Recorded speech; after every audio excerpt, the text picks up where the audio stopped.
Olá pessoal, tudo bem? Meu nome é Guaraci Rosa, sou professor de História da Secretaria de Educação do Estado do Rio de Janeiro.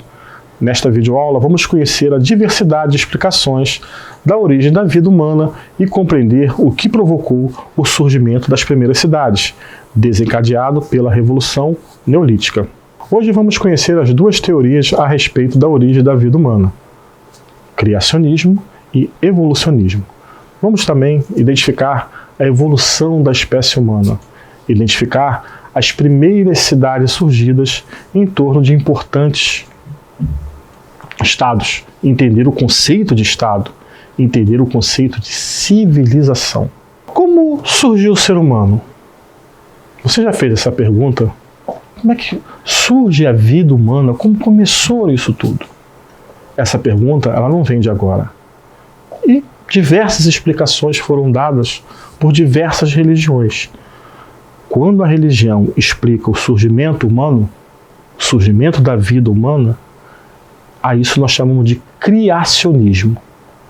Como eu disse acima, diversas religiões explicam. E onde você encontra no chamado mundo ocidental essa explicação? Na Bíblia.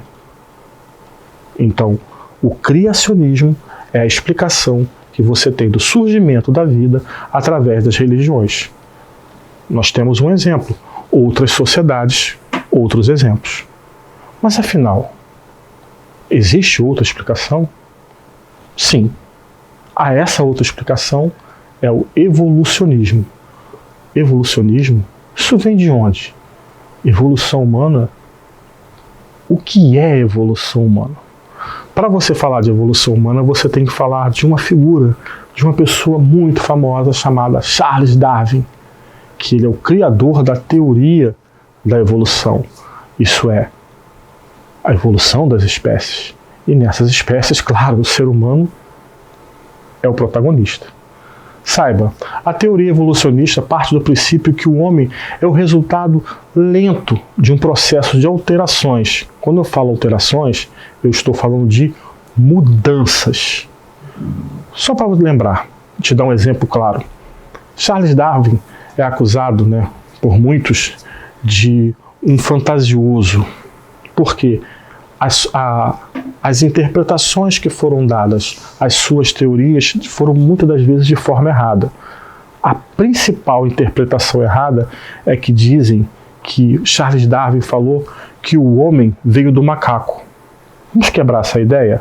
Darwin nunca disse isso. Charles Darwin disse que o ser humano tem um ancestral, olha bem, um ancestral, tá? Parecido, estou falando uma linguagem bem simples para você entender, com o macaco. Parecido não é igual, ok? E isso é fato. Basta você olhar para o macaco, olha para o cachorro, olha para o cavalo. Qual que parece pouco com o ser humano? É o macaco. Até porque ele é bípede, isso é, ele anda sobre duas patas. Olha para a composição craniana, os braços, as mãos, os pés. Qual que parece mais com o ser humano? O macaco. Então, a origem do ser humano é um ancestral em comum, que seria quem? O macaco. Mas não quer dizer, volto a afirmar, que o homem veio do macaco. Criou-se essa teoria, essa fantasia, para desmerecer Charles Darwin. Bem, esse processo de evolução do ser humano, ele, através dos milhares e milhões de anos, foi sempre de transformação. Como eu disse, é um processo evolutivo. Desde lá dos primatas, passando pelos hominoides, hominídeos, homos habilis, ou melhor, homo habilis, até chegar ao homem de Neandertal e finalmente o que nós somos hoje, o Homo sapiens. Tudo isso tem um aspecto de, como eu disse, transformação. Só para você ter uma ideia, hoje você já encontra exemplos de transformação no próprio corpo humano, se você olhar para trás. Como assim? Pessoas hoje já não nascem mais com o chamado dente ciso. Isso é uma transformação. Se você olhar nos crânios que são encontrados, restaurados, né, crânios de milhões de anos, de milhares de anos atrás, não são iguais aos de hoje. Existem diferenças, porque o ser humano está sempre no processo, essa é a palavra, tá? De evolução, de transformação, também no seu corpo. Vamos aprender um pouco sobre as transformações que o homem teve no seu espaço, isso é, nos lugares que ele viveu. Entre 35 e 15 mil anos atrás, observamos transformações muito importantes nas sociedades. Era a sociedade paleolítica, tá? Essa sociedade, ela se transforma em neolítica. Opa, como assim? O que era uma sociedade paleolítica e o que era uma sociedade neolítica? Como viviam? Antes você tinha o nomadismo. O homem era nômade. Depois ele vai passar a se fixar na terra. Qual o maior fator para ele se fixar na terra? E entra a mulher muito forte nisso, tá?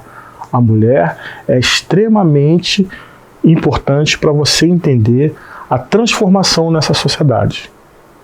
O que vai prender um homem na terra? O que faz ele deixar de ser nômade, isso é, trocar de lugar e passar a ser sedentário, se fixar no lugar? É quando ela descobre a agricultura. O ser humano só colhia aquilo que a natureza ofertava. Um dia, um belo dia, e a mulher era responsável por essa coleta, né? Ela que organizava. Ela percebe que quando joga um caroço de uma fruta na terra, aquilo brota e cresce. Com o passar de milhares de anos, percebeu-se que aquilo poderia plantar e colher. E aí eles começam a fazer isso aos poucos. Não se percebia antes porque o homem ficava pouco tempo, ele ficava trocando de lugar. Quando ele resolve ficar fixo, é através da agricultura. Porque você não planta algo hoje e vai colher amanhã. O alface, que é o mais simples, você demora 40 dias, 50 dias, você imagina para frutificar uma árvore. Às vezes anos. Então, quando o homem vai se fixar, é quando ele justamente descobre a agricultura. E como é esse fixar do homem? O que ele tem que fazer? Onde ele tem que ficar? O principal, ele tem que ficar perto de onde tem água, que sem água o homem não vive. Então ele vai sempre procurar ficar perto de fontes de água, principalmente perto de rios. E isso vai ser um processo em que ele deixa de ser nômade e ele passa a ser, como eu disse anteriormente, sedentário. É a transformação do período paleolítico, tá, para o neolítico. E essa transformação de um período de outro envolve também a transformação dele mexer com as pedras. Se aqui era uma pedra polida, aqui vem chamada pedra lascada, porque ele passa a trabalhar essa pedra para fazer ferramentas, para fazer armas, para se defender do inimigo e, claro, para atacar também. Tá? E todos esses fatores, né, formam hábitos das sociedades. Todos esses fatores vão contribuir para a chamada sedentarização dos grupos. Lembrar que os grupos eram pequenos. Com a sedentarização, eles vão crescendo cada vez mais e se fixando à terra. Voltando a falar, é a sedentarização humana. Reparou que agora há pouco eu falei sobre o nomadismo, sedentarismo? Entender um pouco melhor isso? No nomadismo, o ser humano, como eu disse, ele trocava de lugar. Então ele só pegava aquilo que a natureza oferecia, ele não plantava. Então ele ficava 1 mês, 2 meses aqui, tinha fruta, ele colhia. Tinha animal para caçar, ele caçava. Tinha peixe, pescava. Mas o animal percebia que estava sendo caçado e tudo começava a fugir. A caça ficava fraca. As frutas nas árvores, ele comeu tudo. Então ele tem que trocar de lugar. Ele não plantava nada. E ele era isso é o nomadismo. Vai trocando de lugar, buscando o que a natureza oferecia. Opa, ele descobre a agricultura. Descobrindo a agricultura, ele fica sedentário, isto é, fixo no lugar. Mas ele precisa de água. Ali tem água. Beleza, ele vai dominar a água, vai dominar a agricultura, vai criar pecuária, isso é, criação, domesticar os animais, Isso tudo é o processo de evolução do ser humano no seu espaço. Isso é uma transformação apenas? Não. Isso é uma revolução. E o que você entende como revolução? O que você acha que pode ser uma revolução? É uma transformação abrupta, e isso, uma transformação muito forte na sociedade. E é isso que o ser humano vai fazer. Entretanto, quando a gente fala desse processo de saída do nomadismo para o sedentarismo, né, a partir do domínio da agricultura, nós estamos falando de revolução, sim. Revolução agrícola. Isso mudou a história do ser humano. Ainda que não foi acelerada, foi uma forma lenta. Porque hoje a gente está acostumado com tecnologia, que tudo é mais rápido. Não, ali o processo demorou bastante. Mas isso impactou, isso transformou a sociedade. Porque transformou o comportamento humano, a relação do homem com a terra, a relação do homem com o espaço em que ele vive. Detalhe, tá? Essa agricultura, claro que com outra tecnologia, com outras formas, ela está aí até hoje. Opa! Nós falamos agora há pouco sobre o período paleolítico, neolítico, nessa transformação na revolução. Observa, o ser humano vivia em pequenos grupos. Esses grupos vão crescer. E quando cresce, você vê surgir as aldeias. Opa, essas aldeias também vão crescer. E elas vão se transformar em quê? Em cidades. Quando elas se transformam em cidades, você vai ver o conceito de Estado. Surge Estado com E maiúsculo, tá? No sentido de instituição, de ter regras, de ter leis, de ter um líder. E onde vão surgir essas cidades? Né? Como surgem elas? Uma aldeia aqui, outra aqui, elas se juntam, formam uma aldeia maior e sempre, tá? À margem de rios. Por que as margens de rios? Claro, primeiro a água, né? Tanto para agricultura quanto para beber, para consumo, mas também para transporte. Você se locomove de um lugar para o outro, até para trocar a produção. X alimento aqui eu produzi, o cara que mora lá, outra aldeia lá embaixo, outra cidade, produziu um outro tipo de alimento, havia uma troca, havia muito isso forte no local. A população vai crescer. É necessário para eles ter um líder. Surge um líder. A partir do líder é necessário o quê? Ter leis, regras. Aí quando você tem um líder, você tem leis, você tem regras, você está criando um conceito. O conceito de Estado. Tá? Várias atividades vão surgindo em torno disso. Tá? Essas civilizações são chamadas de civilizações fluviais. Viviam onde? Próximos aos rios. Principalmente num lugar chamado Mesopotâmia.